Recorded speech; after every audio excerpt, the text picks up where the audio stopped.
Hello, Sunshine. I'm Alexi Lalas, and welcome to the State of the Union podcast, where we look at the beautiful game on and off the field through the lens of red, white, and blue-colored glasses. This week, we'll be talking MLS parity with T. Saul. Ooh, I know Saul. What Mosse wants to talk about Saul. Playoff stock. Rushdie, U.S. Best 11. Weston, Pulisic, Sargent, Hayo, Cleats, and so much more. But first, joining me, as always, the aforementioned friend and colleague and my guiding light, David Mosse, a soccer savant and a Fox Soccer researcher and writer extraordinaire. Mosse, how are you doing on this Wednesday, August 17th in the year 2022? We just did this a couple days ago. What is this about? We're doing it again. We're cranking out the content. We are attempting, I think we'll be successful in this, in putting out 2 episodes of the State of the Union each and every week. You've seen over the last couple of months we've done many interviews. This will be a normal type of State of the Union, and we will continue to do that. There certainly will be interviews and stuff that we go on, but we're gonna try to get you 2 episodes of the State of the Union each and every week. So we appreciate that you hang out for 1, let alone 2. But as far as I'm concerned, Mosse, when it comes to you, more is more. Okay, so we're going to give you as much Mosse as you can possibly handle. My friend, I don't want to bury the lead here. So your Better Call Saul is done. It is over. Verdict? Very solid finale. Terrific last batch of episodes and an overall great series that exceeded all my expectations. I know you're going to ask Pantheon, what are we looking at here? I think it is a very legitimate debate, Better Call Saul versus Breaking Bad. I know our colleague Kat Donnelly was appalled when I suggested that the other day. But it's probably not the first time she's been appalled at something you've said. Yeah, it is a conversation that members of the television intelligentsia are having because Better Call Saul was that good. And mind you, I'm a huge Breaking Bad guy. Sure. It's in my Mount Rushmore of dramas, a top 3 along with Sopranos and The Wire. So to think that you could have a show that good and then you could make sort of a spin-off that's, I think, arguably a smarter, more well-crafted show. So I'm sort of reconciling the fact that, on the one hand, I still think Breaking Bad is one of the greatest shows of all time, but it might not even be the best show in its own tree. That's how much I liked Better Call Saul. I won't reveal any major plot points for people that haven't watched it yet, but I will say one thing Better Call Saul got right was they crafted a great female character. That's something that Breaking Bad got dinged for, not having.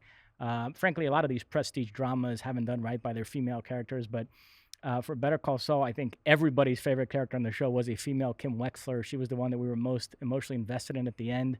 Absolutely love her, one of my favorite TV characters of all time, so that was great. Mad Men is the other show that had some really compelling female characters, Peggy, Joan, so I'll give them credit for that. But I mean, Kim Wexler, to me, is right up there in the pantheon of great TV characters, so that was really neat that they created a great female character. Well, that is a ringing endorsement if I've ever heard one. So I'm happy for you. I'm happy that it didn't jump the shark, and I'm sure it has ups and downs, and even in the greatness of it, but I'm glad that it finished strong, and now that it is over, and it fits with my criteria, I will now be able to watch it from start to end, and I'll binge it. And you've seen Breaking Bad. I have seen Breaking Bad. Yes, indeed. I remember doing that. Oh boy, that was a marathon month or so of binging that. I forgot to mention on our previous show this week, there was a point when news broke of the assassination attempt of Salman Rushdie, the author of the Satanic Verses, and you immediately texted me because I was talking about it on Twitter, and you sent me the link to a documentary on YouTube, and I immediately watched it, and it was really, really good, and it gives you not just a refresher on this, because I was obsessed at the time that the Satanic Verses came out and what this was all about. I had not read anything before, but the whole story of it just fascinated me, and it seems that while he is hurt, he is going to be okay, thankfully. This crazy person did not do the damage in terms of killing him that they had intended, but it seems like he's going to lose an eye and all that kind of stuff. But the YouTube doc, and you can find it if you just pull it up, it's really, really interesting and gives you a whole lot of a context when it comes to his story. And it ends with incredibly chilling line in retrospect. This documentary was in 2009 on the 20-year anniversary of when the fatwa was declared by the Ayatollah Khomeini. And in 2009, the documentary ends with Salmon's sister saying, "I think he may always be a target for some lunatic out there." Right. And unfortunately, that turned out to be true. Exactly. So I'm happy that he's okay, but the story just continues on. The other thing is, I watched The Girlfriend Who Didn't Exist, Manti Teo. You remember this story? And I remember this story, and we all laughed at it. And it's a really fascinating look at the story. And I still have questions of the story even after watching this documentary. But it certainly humanizes the people that are involved in it, and the whole catfishing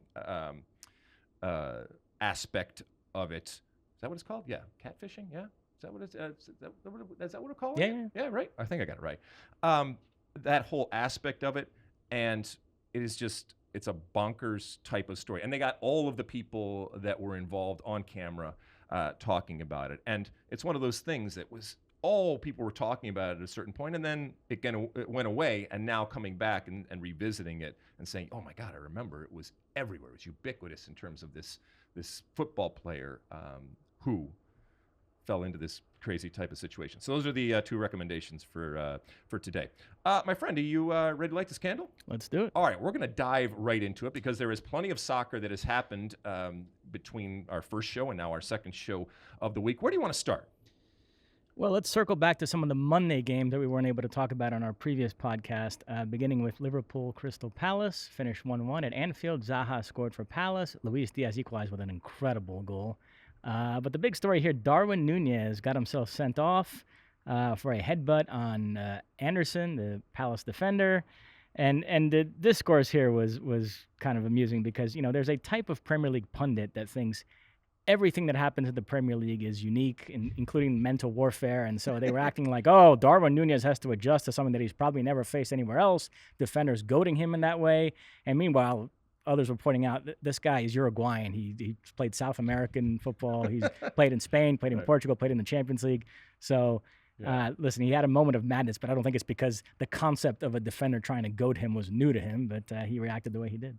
Oh, yeah. I mean, the shithousery that happens is not unique to the EPL or unique to a specific player. Anderson, there's a wonderful video out there that goes through all of the different moments and all of the needling that was happening prior to the actual event. And look, as we said, the dark arts, if they are done well, they can be incredibly effective. Nowadays, with all of the cameras and obviously with VAR, it's a little bit more difficult to do things. And yes, I do find a strange respect in seeing it when it is done correctly. And sometimes it's 1,000 cuts, right? It's all the little stuff that's happening that then boils over into that moment. And yes, Núñez needs to be smarter. It was a dumb thing for him to do, especially in that moment. So whatever guile that he may have amassed over his career, it was not on display in that moment. And yes, I can look at Anderson and say, hey, mission accomplished. What I used to do is, and I didn't go about, because it often would take me off of my game if I was concentrating on how to get in the guy's head. But stuff, stupid stuff like when you're marking in a back four and one of the strikers makes that cross the plane run to get the ball into one of the channels. While you're looking at the ball, you still know that he's coming from your periphery, and all you do is take a step forward as he's making that run across, and he just smashes into you right there. And then you raise, oh, I'm so sorry, blah, blah, blah, blah, blah, blah. Used to do that all the time. I remember doing it to Josh Wolf, the current coach of Austin right now. And so that's an old type of thing, the stepping on the foot, the holding, all that kind of stuff that we have talked about. But yeah, did it change the complexion of the game? Yes. But it already wasn't really going well for Liverpool. And look, we've set a pretty high bar when it comes to Liverpool. If they're not smashing the team and scoring goals and everybody is happy, the assumption is that something is wrong. It wasn't a great day for Liverpool, and that certainly wasn't a great moment for Núñez, who so far has been good, but he's obviously going to have to control himself going forward. Speaking of Palace defenders, Chris Richards came on late in the second half for his debut. Played great. Pretty well in the few minutes he was on the field, and obviously U.S. fans have an eye on him because lots are hoping that he'll overtake Aaron Long for that other starting center back spot alongside Zimmerman Yeah, at the World Cup. it's good that he obviously is on the field, and they're bringing him along slowly, or they're just not sold on him yet. But he didn't look out of place when he came on the field and did what he needs to do. He's still, as we know, young. He is still to a certain extent raw, but that they have the faith to at least put him on the field, especially against this type of opponent. That is good, and it bodes well for him coming up in this camp, and then maybe he can parlay it into that starting spot for the U.S. team in the World Cup. Speaking of U.S. players, Juve kicked off their Serie A campaign with a 3-0 win over Sassuolo. Weston McKennie started this match, having made an incredibly rapid recovery from that dislocated shoulder, played 70-something minutes, looked pretty good, I thought. Amazing story. I mean, the dude's a warrior, okay? The guy, you want him on your team. We talked a little bit about this in the previous pod about that type of attitude. And, he's got a bum wing, right? And shoot me up or tape me up or do whatever because he wants to be on the field. And in this day and age, again, I know I'm sounding grumpy old man, but he's a throwback. And maybe that's why I have an affinity. That's why it warms the cockles of my redheaded American heart to see an American who has some of the traits and the behaviors and the characteristics that I love, not just in soccer players, but in athletes in general. And it's not that it can't exist in this quote-unquote new generation. And as a matter of fact, here is a clear example of it existing in that he wants to be out there. He doesn't have to be out there. This is still Weston McKennie, and I'm not saying he can't lose his spot, but he's making plenty of money. He's a big star. He's got me and many others talking about possibilities of moves and all that kind of stuff. And even in his moment when he is injured, at a time when, let's be honest, players will take that time off. You can see it's good or bad, but that's the reality of it. He said, no, I want to play. He's playing hurt. That's, as sad as it sounds, that is a rarity in the modern game. Di Maria with a goal and an assist. Great signing for Juve. He might be the best player in Serie A this season. Vlahovic scored twice. Vlahovic is this rising star in the European club game, but there's no guarantee he's going to start up front for Serbia at the World Cup because of how well Mitrovic has done for the national team. And I have my eye on that situation because that's Brazil's first game against Serbia, November 24th. But you're not looking at Serbia as a dark horse, even with the talent that they have, right? No, they're one of my dark horses. Okay, I am worried about that all team, right, yeah. Incidentally, Atletico Madrid began their La Liga campaign, 3-0 win over Getafe. Morata scored twice. That's an interesting situation because they had loaned him to Juventus. We're hoping Juventus would buy him permanently. We're kind of annoyed that Juventus sent him back this summer. They were shopping him around, but then he had a very good preseason, including a hat-trick against Juventus, and now he begins the La Liga campaign scoring twice against Getafe in the opener, so he's going to stick around and probably be Atletico's starting center forward, and probably the starting center forward for Spain at the World Cup. You mentioned Di Maria. Did you see the handshake with him in Weston? Yeah. I mean, there's a personality there that I think people gravitate to and players gravitate to. I mean, I have not hung out with him in that type of capacity, but from the outside, it looks like someone you want to hang out with. And that you want to spend the time to choreograph a handshake that you are going to use in public. So that was fun to see, too. One more American in Europe to hit on. Norwich played a championship match Tuesday against Huddersfield. They won 2-1. Josh Sargent started at center forward and had a good game, scored. What do you think? I mean, he's kind of a guy we had moved on from just because of the position he was playing. But if he gets a run at center forward, does well, does he work his way back into the picture for the U.S. national team? Form is fallacy, my friend. Grant loves that.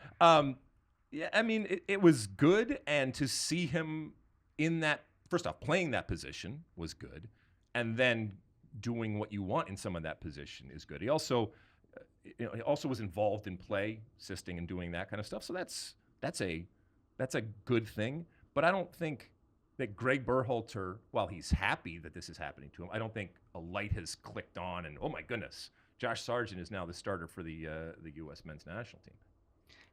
One MLS game to hit on Tuesday night. LAFC beat DC United 1-0. Opoku with the only goal. Bale and Chiellini sat out again, still as part of this load management. What do you make of that? Well, evidently load management is managing not to play, which from an external and neutral perspective is a load of crap. Okay, so that's the load management. Not that Steve Cherundolo, the head coach of LAFC, should give any crap, speaking of crap, about what I say. He's doing a wonderful job in bringing them along slowly, and they're not suffering. They keep winning. Now, this was an interesting LAFC game because this was not pretty.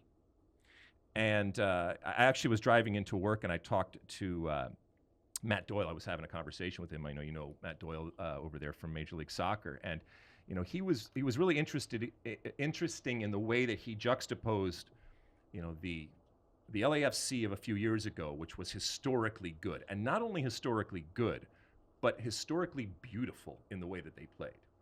And we were talking, and he made a really good point about how this LAFC team is not beautiful. All right, this LAFC team can grind out results. This LAFC team can get pragmatic when it needs to. And it's not that it can't have moments of beauty, but that's not kind of how this team is formulated, because this was not an easy game for them, and yet they showed patience, and they finally got that goal against, by the way, arguably the worst team in the league. And we saw that parity that we talk so much about in Major League Soccer on display here, where the worst team in the league, arguably, can take on the best team in the league. I guess it's arguable at this point, but for most people, LAFC is far and away the best team in Major League Soccer. And it still looks like a soccer game, and it still can go both ways. And even after DC went down, they still hit the post. And so it was an enjoyable game, but it wasn't necessarily a beautiful game from an LAFC perspective. I will say, just to counter that, LAFC are on track to break the single-season points record New England set last year. And it is funny, for all the talk about parity in MLS, how often that record's been broken the last few seasons. We're starting to see some teams master the regular season and be pretty dominant, at least in regular season play. We know the playoffs are the great equalizer with all that. But let's spin it forward now to some upcoming games. Let's start with the women's game we have our eye on. I should mention that we are recording this on Wednesday, okay? So there are already MLS games as we're recording this in progress. And just so everybody knows, you are listening to this on a Thursday, so those games will have been done. We'll try to push things forward and calculate all of that in, but you should know that too. No, that's fair. That's a good reminder.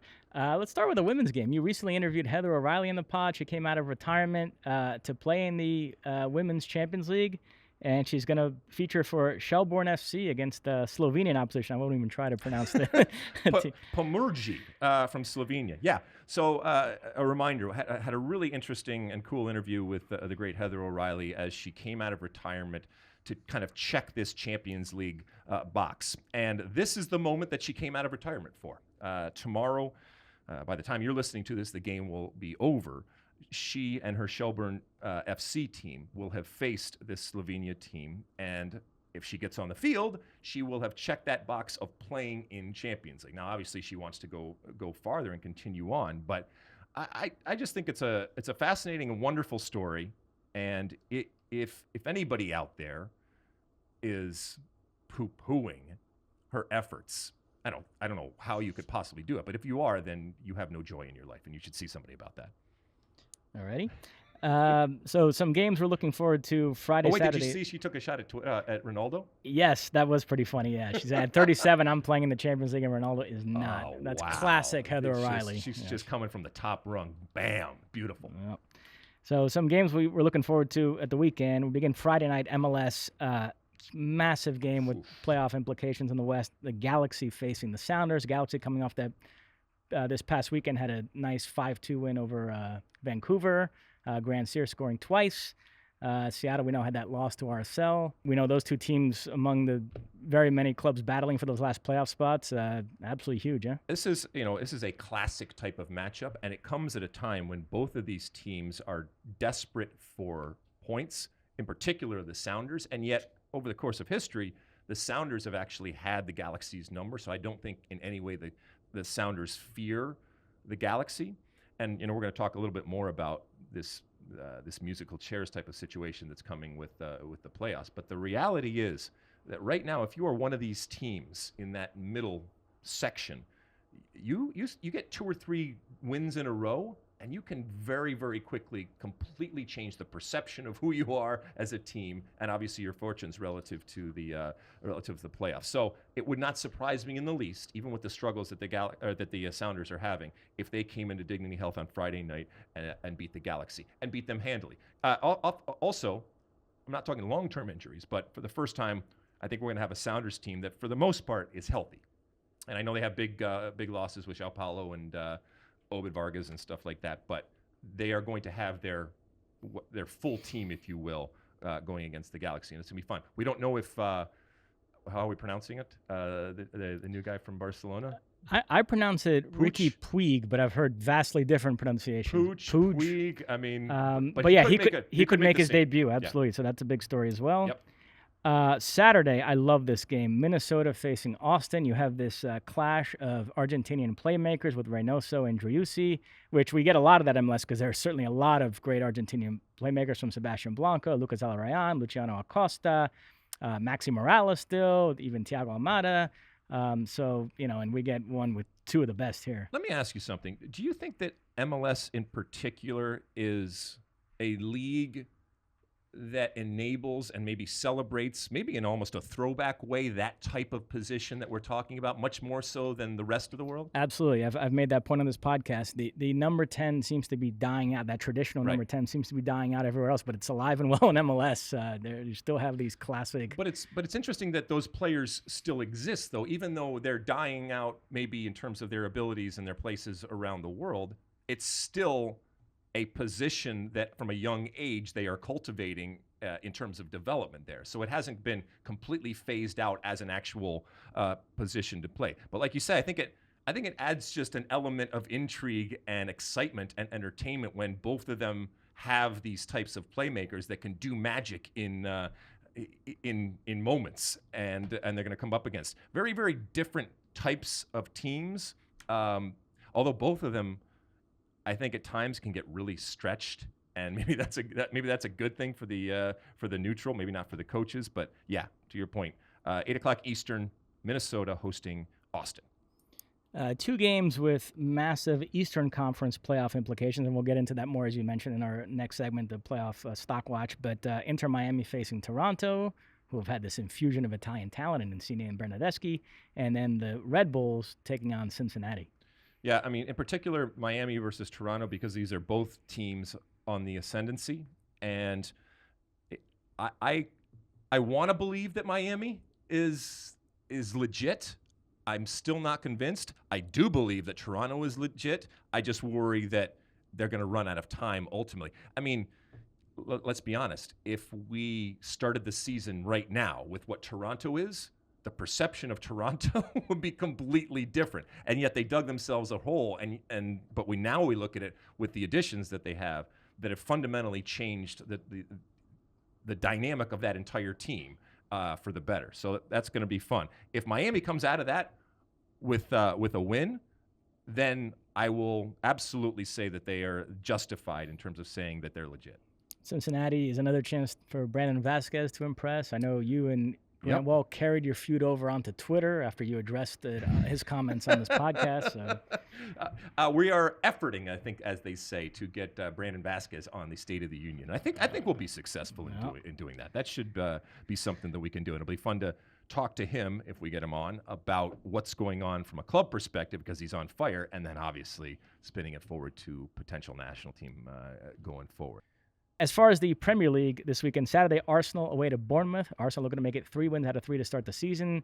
They're a team I have a close eye on right now because of Jesus and Martinelli. We'll see if they can keep their good play that's going. The highlight right on the Saturday games. It's not a great slate of Saturday matchups when it comes to the EPL. So and everyone kind of seems to be waiting for Arsenal to have that moment.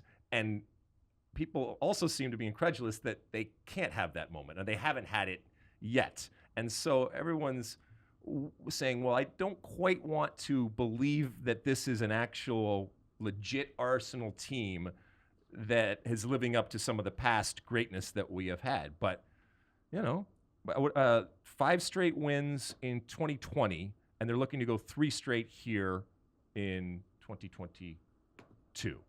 Right? Are we in 2022? Yeah. Sunday, Leeds Chelsea. Now, this could have been a great celebration of American soccer with Jesse Marsh, Aronson, and Adams on one side, Pulisic on the other. But who knows if Pulisic is going to play, or indeed if he's even going to be a Chelsea player by the time Sunday rolls around, because the Christian Pulisic transfer rumors exploded in the last couple days. He's been linked all over the place, including Manchester United, which is a team we're going to get to in a second. But I mean, we've talked about this plenty, but we have to revisit it. I mean, are you now getting the sense that he's going to go? That there are so many teams now that he is being linked to means that he is either he's being shopped no matter what, but where did the shopping come from? Did they come to him and encourage this to happen? Did he come to them and encourage, hey, listen, I kind of need to go to a place where I'm playing? And I'm more interested in what are his motivations? Listen, I know we are ultra focused on the World Cup, and it is huge. And it would be for Christian Pulisic and anybody else playing.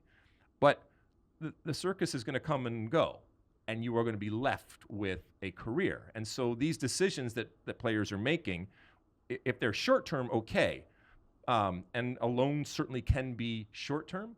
But I love some of these things, whether it's the Newcastle rumor that we've heard or the Manchester United rumor that we heard. When it comes to Manchester United, and I said the same thing I think about Weston, I look at it as an opportunity. I look at it as an opportunity to be part of something where you return them to glory. Yes, there is a savior aspect to it, but in doing so, you can become a legend. Now, I don't know how much any of these players think about that, but that's how I look at it. And no matter what you say, it's still Manchester United. It is still a super club. It is still global in nature. And at some point, somebody is going to fix this train wreck. And if you are part of that group that gets the credit, you will be legendary. And it would be incredible if it was someone like Christian Pulisic, I mentioned Weston McKennie before, that were able to be associated with that return to greatness, because you will never, ever be forgotten again, regardless of what you do. Tell you what, let's go there next. Okay. I know the game's on Monday, but Manchester United will host Liverpool.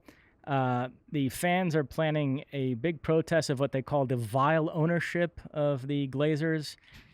In the midst of all this, Elon Musk put out a tweet musing about buying Manchester United. Now, he's clarified that he was joking, but that tweet caught your attention. You have some thoughts on that? Well, I mean, first off, we know that Elon loves to tweet, and he uses it as almost a video game, if you will, and he enjoys poking people. I loved it. I know that because Manchester United is a publicly traded company, it has ramifications, but I don't think that he has any responsibility in terms of his tweet impacting stock prices or anything of a company that he has nothing to do with right now. Also a company that is publicly traded is, by all accounts, if the right person were to come along, potentially up for sale. So, I mean, we know that's not happening, but I thought it was awesome. I thought it was brilliant. And I will say, the last couple of days in terms of Manchester United transfer rumors have been absolutely insane. I've heard everybody from Sergiño Dest to Frankie de Jong to Casemiro to Milinkovic-Savic to Moises Caicedo to Christian Pulisic. I mean, probably a couple more I'm forgetting, but and you know, if it was a club like Liverpool, you'd sort of roll your eyes and think, okay, most of this is nonsense. But with Manchester United, they're so dysfunctional right now. I actually believe that they're sort of contemplating all these different players and don't know which way to go, and they're just kind of throwing stuff against the wall and see what sticks. I mean, trying to figure out what's real and what isn't. Why is it dysfunctional to be attempting to actually rectify the situation and fix the situation? But you'd think you'd zero in on a couple of targets. You know, because what if they do nothing? They're going to get crushed if they do nothing. But it's sort of now when they're actually doing something. But doing something with some sense of direction. Like, oh, there's a couple of players I picked out. I can see why they've picked them out. It makes sense. It just seems like they're throwing a bunch of names against the wall. Like to be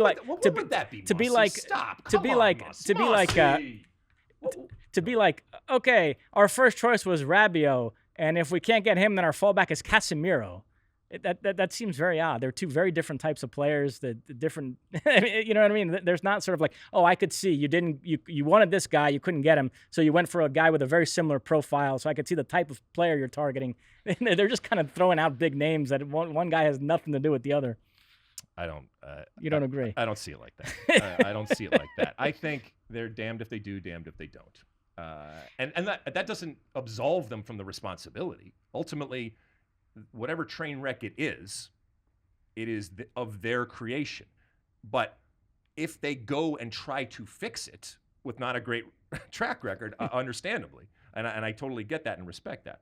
But I'm not going to fault them for actually going out and trying to do things to stem the tide, to fix it out there. Your point, though, is valid in that if they are going out and doing that without a plan, and we're just assuming that there is no plan, but if they're going out there without a plan, yes, you can make a bad situation worse. Mateus Cunha, another one. I don't know if I mentioned him when I rattled off those names, but I heard his name mentioned the last couple of days. Newcastle, you mentioned, the other team that's been linked to Christian Pulisic, they face Manchester City, which is kind of fascinating because City are what Newcastle is hoping to become. Although I will say they've taken a more measured approach than I thought. They haven't been throwing money around willy-nilly these first couple of windows since the takeover, so they're kind of taking it step by step. There is a method to that madness over there when it comes to Newcastle. And right? I will say, I was in a World Cup meeting today. Our boss, Zach Kenworthy, the Pulisic situation was a big topic of conversation. He asked me, where would you go if you were Pulisic, Newcastle or Manchester United? I said, without hesitation, Newcastle. Yes. Yeah, I've actually watched an inordinate amount of Newcastle because they have this Brazilian midfielder I love, Bruno Guimarães, and there is such goodwill at that club right now. The fans are so happy with this team and Eddie Howe and everything that's going on that, Christian Pulisic would walk into a situation. To me, at United, he'd be trading in one toxic situation for another, arguably even more toxic. Well, at Newcastle, everybody would be so happy. His first game, he would get a standing ovation. Everybody would be so excited to have him. It would just be a whole different vibe. And I think there he does have a realistic path to starting week in and week out. So, and with all the money they have and what they're going to be building in the next couple of years, being a guy that got in on the ground floor and all that. So I think Newcastle is actually the better play here for him if those are the choices.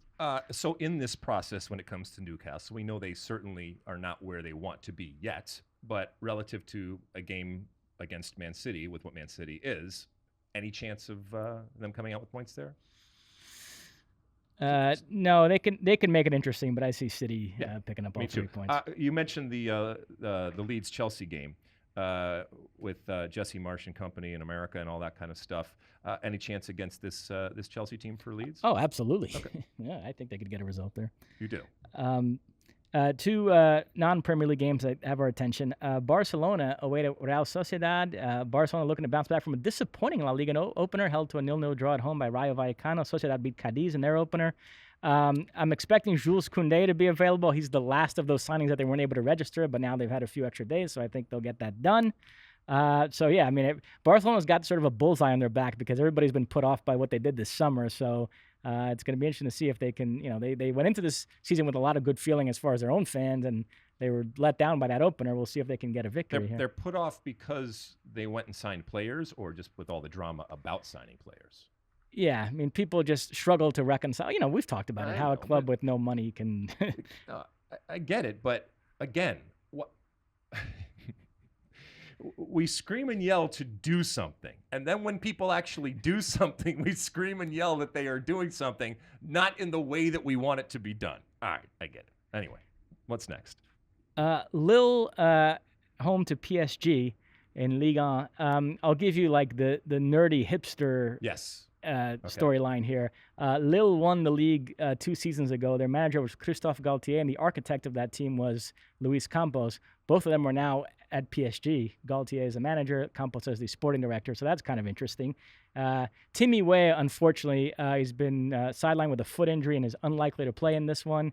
He would have been facing his former club. Remember, he came up with PSG.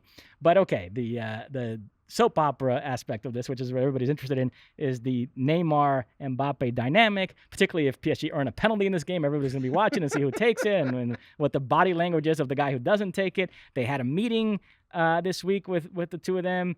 The aforementioned Galtier and Campos got Neymar and Mbappe in a room together to try to orchestrate some sort of détente, and we'll see where it goes. But yeah, as Thierry Henry commented, this is typical PSG. There's always got to be some sort of drama. Thierry's never had any drama. Of course. Okay. All right. I love it. I'm here for it. But as far as the actual game, it's PSG, regardless of who takes the penalties, right?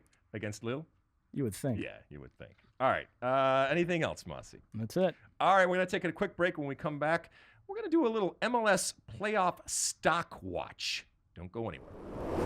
All right, we're back, and as I mentioned, we're doing a little MLS playoff stock watch here. You will see basically what teams we are buying or we are selling relative to the upcoming MLS playoffs that are not so far off here in the future. How do you want to start this and do this, Mosse?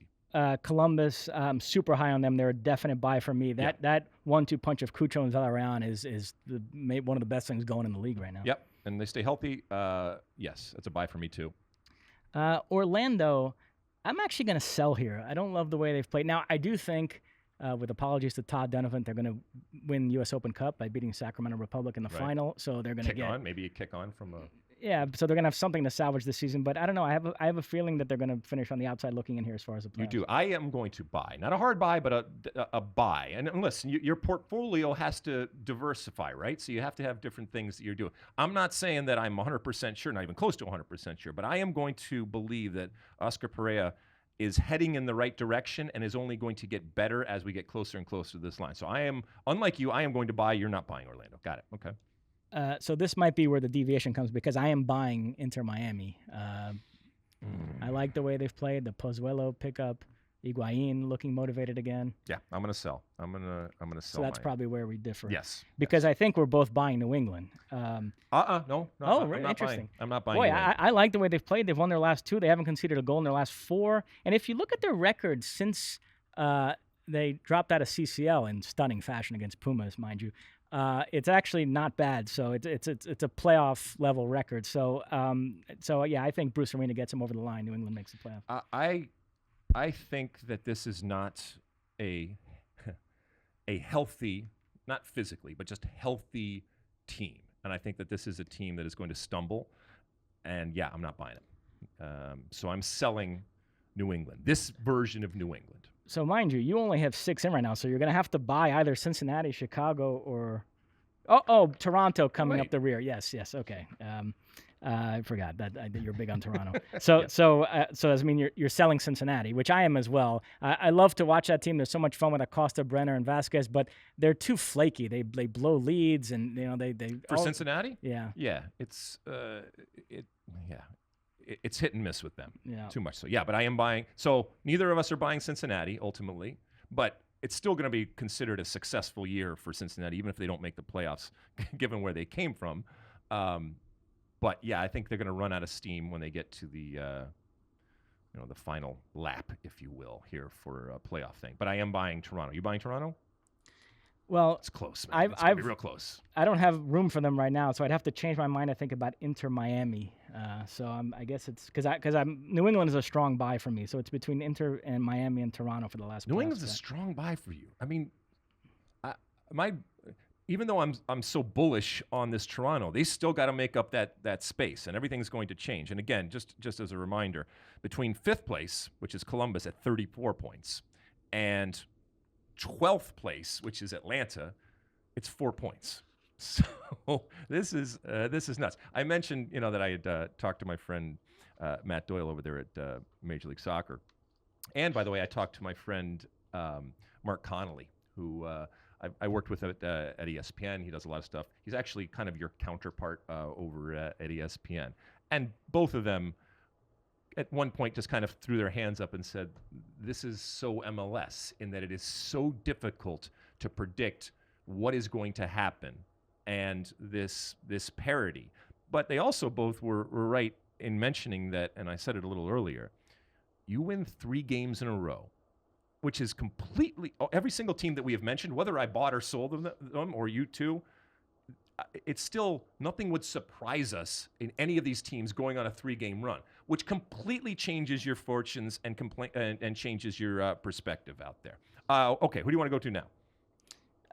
So I assume we're both selling Charlotte and Atlanta to finish this baby out, and Chicago too. Charlotte and I mean, I want to hang on to Atlanta, but I just can't do it. Even though they have the same points as Toronto, I'm much more bullish of Toronto than Atlanta. Yeah. Okay. So. All right. So I think that settles it. Yeah. So I'm gonna stick with I'm gonna go with sell for Toronto and keep Inter Miami in there. But I reserve the right to change that in a couple of weeks when we do this. Of course. This will all be changed when it turns out wrong. Should we go over to the West? Yep, let's do it. Okay. Well, and the only teams safe there are LAFC and Austin. But I will say there are teams like Minnesota that the way they're playing, I would be pretty shocked if they didn't make the playoffs. So we should probably take this. So you're saying that Oh. LAFC and Austin are your safe in the West. Yeah. Although- Who'd you put safe over in the East? You put Philadelphia, Montreal, And New York? NYCFC. Okay, got it. Although, I mean, am I overrating the danger with Dallas, Minnesota, RSL? Are you prepared to call those teams safe too? No. So I would only put LAFC and Austin, and I would even put a caveat over Austin. In terms of safe, yes. LAFC and Austin. But Dallas, Minnesota, RSL, you don't think they're safe, but you would certainly buy given Yes. where they Yeah, are yeah, standing. yeah. All right. So we should really start digging in from Galaxy on down. Exactly.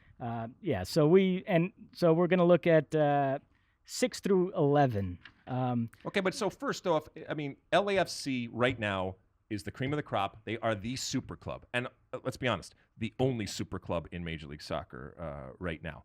Austin is kind of like an NFT. Stu Holden talks about his NFTs all the time, in that there is incredible value, but there's incredible risk in the way that they play. And I don't know if it is sustainable from a MLS Cup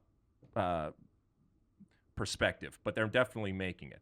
Dallas is like, just a blue chip type of stock, I don't know, a car company or something like that. And Minnesota, as long as they believe they're good, I believe they're good, but it doesn't matter what I believe. I'm not sure they yet believe that they are as good as they actually are. So yeah, let's start at Salt Lake. Go ahead. Yes or no? You buying Salt Lake? Yeah, I'm buying Salt Lake. You are? Yeah. I mean, to continue with the analogies, I guess Salt Lake is, this like a Raytheon or something like that. It's not sexy. It's not, it's very secretive in that they just go ahead and just do their thing, right? And they don't care what anybody says. They don't make a lot of noise. They don't get a lot of attention. I'm definitely buying them. From a playoff perspective. I'm also buying the Galaxy. Now, this game against Seattle is huge, so I might change my mind as early as Friday evening, depending on that. But I don't know. Maybe I'm overreacting to this Vancouver win they just had. But I think they might have found something. And, Brugman's been a nice addition. Delgado healthy again. Puig coming in. All of a sudden, there's a pretty nice-looking midfield there. Joveljic, Chicharito up top. There's the makings of a good team there. And, Grand Sears scored a couple of goals. Maybe they'll start getting some production from the wings. So I'm buying the Galaxy. I'm not buying the Galaxy. And look, as you said, Friday might change everything. I think it's a huge game on Friday against Seattle. So I am not buying the Galaxy. The Galaxy is kind of like what was it? The other BlackBerry. Remember BlackBerry? It's a once great and very, very successful and lucrative type of stock to have, and the rest of the world kind of has passed them by. I'm selling Nashville. I don't like what I've seen from that team. We just did their home loss to Minnesota, so I think they drop out. You do. I'm still sticking with Nashville, but they are a one-trick pony with Hani Mukhtar. They're like a Peloton. There we go. In terms of buying stocks. I think, amazingly enough, another chapter in this epic Portland-Seattle rivalry is going to be the two of them battling for a playoff spot in the tail end of this season. I think Seattle gets it. They extend their streak. I'm buying Seattle, selling Portland. I agree.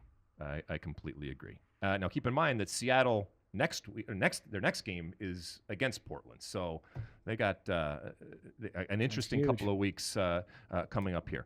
No dice for Colorado. No love for Colorado. Selling and Colorado and Colorado, Vancouver, Houston, San Jose, and Kansas City. Everybody, if you haven't sold them yet, then you might be left holding the bag when it comes to these stocks. And as we said, it is going to change. And when I talk to my friends, both Mark Connolly and Matt Doyle, we were on separate calls, but it always came back to kind of giggling about how strange and unique, and in its uniqueness, how wonderful this league can be, and how things can change very, very rapidly with a couple of wins. Like I said, 3 wins in a row, and everything changes for you. And there will be a team here in the next month that gets 3 wins. And we will look at them completely different. Probably one of the teams that we sold in our segment here. Anything else, Mosse? That's it. All right, we're going to take another quick break, and when we come back, oh yeah, I teased it last week or our last show. I'm going to give you my all-time U.S. men's national team starting 11. Don't go anywhere. All right, welcome back. And yes, I am about to give you my all-time U.S. men's national team starting 11. Now, I have been asked this over the years, and it's changed. Obviously, it's changed with time as different players have come in and out. And my philosophy has changed. And I don't want to, don't be a jerk and say, well, your left side's overloaded here or anything like that. This is an 11 that I believe would be awesome, okay? It's not without flaws, but this is who I think would be, who I know would be mine. And as we said, it comes off of the five-a-side question that we had on the last show. Okay, so here we go, Mosse. Ready? Yep. In goal, the great Tony Meola. And for the same reason I had him on my five-a-side team, I'm having him on this team. And I will repeat that when it comes to using your feet and distributing out of the back and the ability to hit short balls and long balls with authority and accuracy, there is no one better. And again, the irony of him playing at a time, by the way, he played at a time even when you could pass the ball back to him and he could pick it up. And playing out of the back certainly was not something that we talked about, and it was not revered in the way that it is now. And so I have Tony Meola, who could play in any era, and in particular this era, I think he would be invaluable and be we looked at as one of the greats when it comes to the sweeper keeper and the start of playing out of the back and the ability to hit those diagonal balls. Keep in mind that the U.S., we may have struggled at times from other positions, but when it comes to goalkeeper, we got a lot of talent. And so I'm starting Meola over the likes of Brad Friedel and Casey Keller and Tim Howard, and the list goes on and on and on. So that's who I have in goal. Thoughts on Tony Meola before I move on? I mean, you were really going against convention there because I think most people view Brad Friedel, Casey Keller, and Tim Howard as having been of higher pedigree and accomplished more in their careers than Tony. But I know you've always... Well, they're not romantics because I am going to play a style that does adhere to playing out of the back. And I'm going to believe and die on the hill that possession is good and not to just frivolously give the ball away and not to be pragmatic and actually to practice what I preach and play out of the back. And in order to do that, I am going to go with Tony Meola. And that's not to say that Tony Meola can't save the ball. To your point, I'll tell you a story, real quick story. If you had come out and watched the 1994 U.S. men's national team train, you would have walked away from the field after seeing Tony Meola and Brad Friedel train. And there is not a chance in hell that if you didn't know what was going on, that you would say that Tony Meola should be the starting goalkeeper. And yet, each and every time that Tony Meola got on the actual field and played a game, he would come up big. He was the definition of a gamer. And so whatever happened in training, again, if form is fallacy, then training at times can be fallacy too. But man, oh man, when that whistle blew and it was a game, Tony would stand on his head. And I was there plenty of times, and he saved my ass plenty of times. Except in that Romania game when he forgot to cover the near post on Dan Petrescu. I can do a whole podcast finished on third, that. had to face Brazil in the round of 16. I can do a whole podcast on the cheating the cross moment and that game, and why to this day I will stand up for Tony, because the amount of crosses that he anticipated and picked off, I will take that. Even though in the most important moment, he made a crucial, wasn't a mistake, it was just a miscalculation as to, and he got dinged. And we knew at some point it would happen, but the risk was worth the reward of him cutting out things at the pass. Anyway, we spent a lot of time on goalkeeper, much too much for goalkeepers, whether it's Tony or anybody else. All right, I have... And this is, I could have picked others, including Frankie Haydock and Graham Zusi, and there's certainly others out there, the great Fernando Clavijo, rest in peace. I am going to go with current LAFC head coach, Steve Cherundolo, at my right back position. He gives me a consistency, he gives me a quality, he gives me a quiet leadership that I am going to need on that right-hand side? Just rattle off the whole back four. All right. Next to him, Marcelo Balboa. All right. I should say that notwithstanding my incredible ego and arrogance, I've decided that I cannot be included in this 11. Marcelo Balboa. All right, my partner in crime back there on the back line. I picked him over guys like Gooch, and as I said, myself and others out there.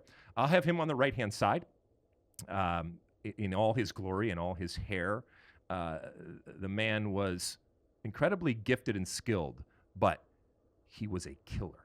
He would take you, the ball, the first 3 rows of the stands, and everything else out in one fell swoop and not even miss a beat. Next to him, current Atlanta United, I don't know what his title is right now, but Mucky Muck over there for now. Carlos Bocanegra over the likes of Eddie Pope, likes of, I don't know, Demerit. It can go on and on about center backs. We've had plenty of great center backs over the years right now. So I have Carlos Bocanegra, nice cultured left foot. Obviously the captain for many, many years. So I got those leadership qualities there. And then on the left-hand side, one of the great left foots in U.S. soccer history. And this is where I was really torn because I wanted to put DeMarcus Beasley, but I am actually going to go with Jeff Agus on that left-hand side. So that's my back four. Jeff Agus, again, a consistency, a cultured left foot that I think is going to come into play when he's diming out a lot of the incredible attacking talent that I have in front of him. My 2 big glaring omissions I was going to highlight were going to be Eddie Pope and DeMarcus Beasley. So I would have had Pope above, frankly, either Balboa or Bocanegra. Okay. And I would have had Beasley above Agus. Okay. Let's go on and I played kind of a 4-4-2. Okay, I know that's a kind of a throwback too, so you can yell and scream about me scream about it that I don't do that. On the right-hand side, I have Tab Ramos. When people ask me who the greatest male American soccer player is, I always say that it is Tab Ramos. He was a man out of time. He was slumming it with us in terms of his ability, his low center of gravity, his ability to keep the ball, his ability to get out of trouble. At times, I almost felt bad playing on the same team and on the same field with him because he was obviously head and shoulders above us in terms of his ability and how he thought about the game and obviously how he played about the game. Now, that means that someone like Kobe Jones doesn't make my 11 over there on the kind of right side. And I know Kobe played different positions, but I'm playing a kind of a 4-4-2. In the middle of my 4-4-2, I have Claudio Reyna and Landon Donovan, okay? And they can do different things here. Now, I know I'm giving up some bite. I know I'm giving up some defensive midfield type of responsibilities here, but you know what? I'm throwing caution to the wind. I'm going forward. I'll beat you 4-3 if I have to. I know maybe I'm going to let in some goals, and it's going to be problematic. Now, keep in mind, that's over players like I mentioned Pablo Mastriani in my 5-a-side, Jermaine Jones, Michael Bradley, John O'Brien, these types of players over there. So Claudio Reyna and Landon Donovan in the middle, and on the left-hand side, Christian Pulisic. So my middle 4 is Tab Ramos, Claudio Reyna, Landon Donovan, and Christian Pulisic. I'll say I've seen worse as far as people take as far as people take liberties with positions in these all-time best 11s. Like France football put together a global best 11, and they turned Pelé and Maradona into wingbacks. It was one of the most shameful things I've ever seen in my life. So I try to be realistic. Yeah, this is unbalanced. Okay. I mean, if you were going to put together a truly functional team, you would drop one of the attacking players and have a holding midfielder, Michael Bradley type. Have a midfield 3 of, let's say, Bradley, Reyna, and Ramos, and then a front 3 of. I don't want to step on the guys you're about to say, but you have, Well, I'm going four up front too. Four out and out attacking players, Exactly. and Landon, Christian, and then the 2 you're about to say. So you would drop one of those if you were doing like a more functional Yes, team. exactly. I'd have much more of a defensive midfielder type of thing going on here. And then up top, I have the great Clint Dempsey, our colleague, coming up, by the way, in Qatar for our World Cup coverage. Can't wait to work with him in November and December during the World Cup. And that means that someone like Clint Mathis doesn't get the nod there, or my friend. Well, hold on a sec. Next to him, I have Brian McBride, and I've talked a lot about how important Brian McBride was as a player and how much I loved having a Brian McBride. And I only played kind of at the start of his career, and he only got better and better with time. But yes, he's a kind of traditional and classic type of 9 striker up there. but he was much more than just what he did with his head. Smart player, great guy in the locker room, and would run through a wall, as is evidenced by what we showed a couple weeks ago with the bloody game in the World Cup against Italy. So that means that a guy like Josie Altidore did not make my lineup, and a guy like Eric Winalda did not make my lineup. I'm sure I'll hear about that.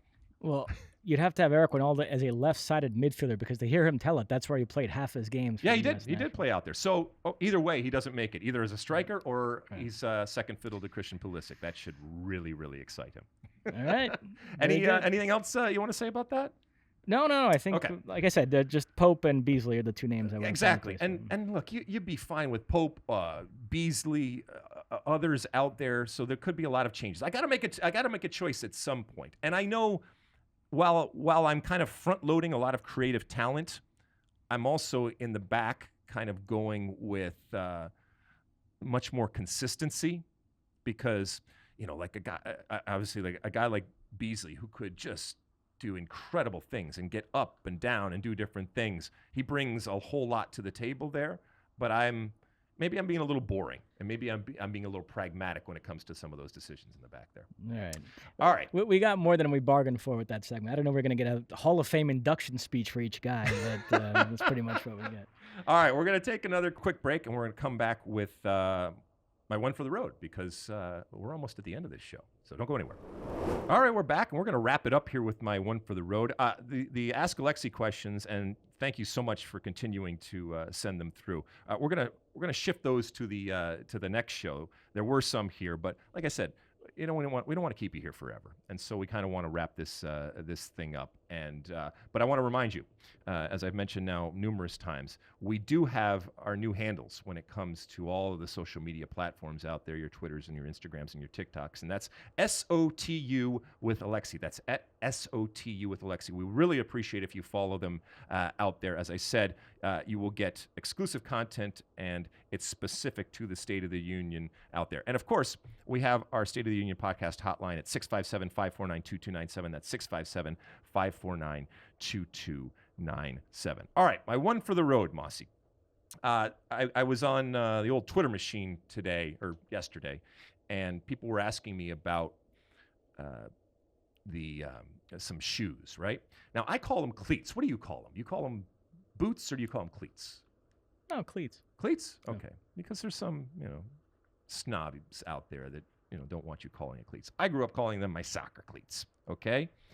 And soccer cleats as a piece of equipment are very personal, and obviously are a very important piece when it comes to what you're doing, because this is a game where you're kicking the ball, and so what you have on your foot and your footwear is crucial.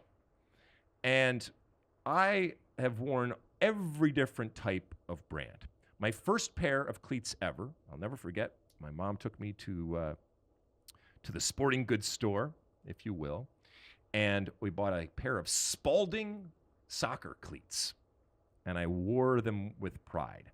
Now, this was before I started to see posters of players, and I started to see some games and stuff like that, and kind of see what was going on. But I grew up wearing, like I said, Spalding. I grew up wearing Patrick's. I grew up wearing Lottos and Umbros and all sorts of different things. And there are so many different brands out there. Obviously, the two big ones in Adidas and Nike, but I wore Pumas. Puma Kings are huge. When it comes to Adidas and Nike, there are Nike Vapors and Tiempos and Mercurials. Actually, the first game I ever played in Serie A, I wore Nike cleats. And although I was an Adidas athlete for periods of time during my career, at that point I wasn't, and I was trying some different things out. My first pair of cleats that ever were relative to the game of soccer, and I'm probably not alone out here, are a pair of Copas, which are kind of classic and traditional. They still make them, black and white, very, very simple, and it's hard to improve on a classic. World Cups, which were the 6-stud type of shoe, and the classics that we saw were also a big favorite of mine when we started wearing studs. And I'll never forget wearing World Cup and filing down the aluminum cleats before games with my friend Mike Lapper. We were insane. I mean, we were literally creating lethal weapons on the bottom of our feet with filing them down. But the best soccer cleats that I ever wore were mid-90s Adidas Predators. Now, if you were to hold one of them, and I do have one pair left, if you were to hold one of them, you would say, oh my God, these are battle axes. These things are huge. But for me, I was much more concerned with support than being light, being bigger, and with a size 12 foot, let's say. I wanted support out there. And so for me, it always came down to Predators. But whether you're playing in a World Cup or just starting out, footwear is huge, and it's an important thing. And you never forget that first pair of shoes that you ultimately get. But this is also a reminder that not everybody is able to get shoes. Not everybody is able to afford shoes. Not everybody is able to change shoes if and when their feet too big. And so for all of the people out there, and there's a lot of them out there that are donating either money so that people can get new shoes or old pairs of shoes, because we know, and if your parents out there, the amount of money that is spent on shoes that are used very, very seldomly. If you're out there donating them, thank you, and continue to do that out there, because sometimes there's something that's never so important as when that soccer player gets that pair of shoes that are theirs. And again, I still vividly remember sitting up before big games and massaging with mink oil and polishing them and getting them ready for that game. And these are the tools of your trade. And there's so many different ones out there. And sometimes you have to figure out which ones you like best. And there's nothing like a new pair of shoes. As we all know from being kids, sometimes you think you can run faster, and sometimes you think you can jump higher. And that doesn't change even when you become a professional athlete. Yeah, you get more pairs of shoes, but there's nothing like a good fitting pair of soccer cleats out there. It can change a player as far as I'm concerned. Mosse, you remember your first shoes you ever had for soccer cleats? I don't, to be honest. You don't? No. Do you have one that you look at now and say, hey, those are, if you had your druthers? I think I wore Adidas. Yeah? Yeah. Well, good story, Mosse. Yeah. I have to say, your all-time US 11 took me back to our pandemic shows. Remember, we had no live soccer, so it was all doing these all-time lists and things. I know, yeah. I was just thinking about that. It is such a crazy time that we lived through, and I hope we don't. Hopefully, we're heading in the right direction. Hope we don't ever have to go through it again. But it did produce some really interesting stuff, and out of necessity, we had to get creative in doing some different things, and I'm proud of a lot of the work that we did through that in some extraordinary and at times difficult and challenging situations. Talking television shows was something we started during those days, and it became a staple of the show even now. Right? Yeah. Oh my goodness. Well, there's a silver lining for you. All right, listen. We appreciate everybody hanging out with us again this week. As we mentioned, there's lots of games that are going on literally as we are speaking right now, and continuing on for the week. Some wonderful, wonderful games wherever you're watching or whatever you're watching. I hope you're having a wonderful time. We'll be back again with 2 more shows next week. And as I mentioned, we're trying to hook up some interviews with some interesting guests going forward too, to add to that continual feed of content when it comes to the State of the Union. Continue to write, continue to send us in your questions with the Ask Alexi questions or with the State of the Union podcast hotline at 657-549-2297. Continue to review, continue to rate. And again, those new handles out there, we really appreciate if you follow us on all the different social media platforms. SOTU with Alexi. That's SOTU with Alexi. Anything before we go, Mosse? That's it. All right, we will see you next show. And until then, and as always, size the day. You like that clip? Well, my State of the Union podcast drops every week. Subscribe now on Apple Podcasts, Spotify, or wherever you get your podcasts.